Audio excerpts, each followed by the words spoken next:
Jihadis returning to UK offered amnesty if they become spies for MI5. Dozens of jihadis coming back from fighting in the Middle East are being recruited by British spies. They are offered amnesty from prosecution for joining Islamic State in Iraq and Syria if they agree to work for MI5. Spy masters want to create an army of agents capable of infiltrating radical mosques in the war against extremists. Senior intelligence sources have revealed those selected for spying missions will have to prove they have abandoned radical Islam and are prepared to fight for the UK.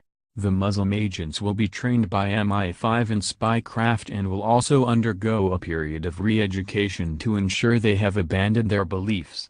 The spies will then be asked to either join suspected terror groups in the UK or in some cases return to Iraq or Syria as double agents. Sources claim the turncoats will have to work undercover for up to 5 years as part of the deal. It is understood MI5 will only use jihadis who joined the Islamic State to help topple the Syrian regime. Those suspected of carrying out random murders of innocent people will face terrorist charges. One source believes that dozens of Muslim men and women who fought in the Syrian civil war are returning to Britain every day. He said, "Many British Muslims joined Islamic State because they thought it was the best way of bring down the murderous Syrian regime. But they became disillusioned when they discovered it was little more than a death cult. But they were trapped and feared they would be killed if they tried to escape." MI5 wants to turn many of those into MI5 agents who are prepared to fight against their former masters to help keep the UK safe. For many, it's either a case of spy for the UK or face life in prison. British spooks believe there are now as many as 300 active terrorists operating in the UK. Many have already gone underground and are attempting to create British-based terrorist cells ready to carry out attacks. Senior intelligence sources fear there are terrorist sympathizers in Muslim communities all over Britain. Several attacks a week are being foiled either by MI5 or police counter-terror units. One source said, "We have to think outside of the box. This might be difficult for some people to stomach, but the reality is that getting jihadis to act as spies for the UK is probably our best weapon in this war."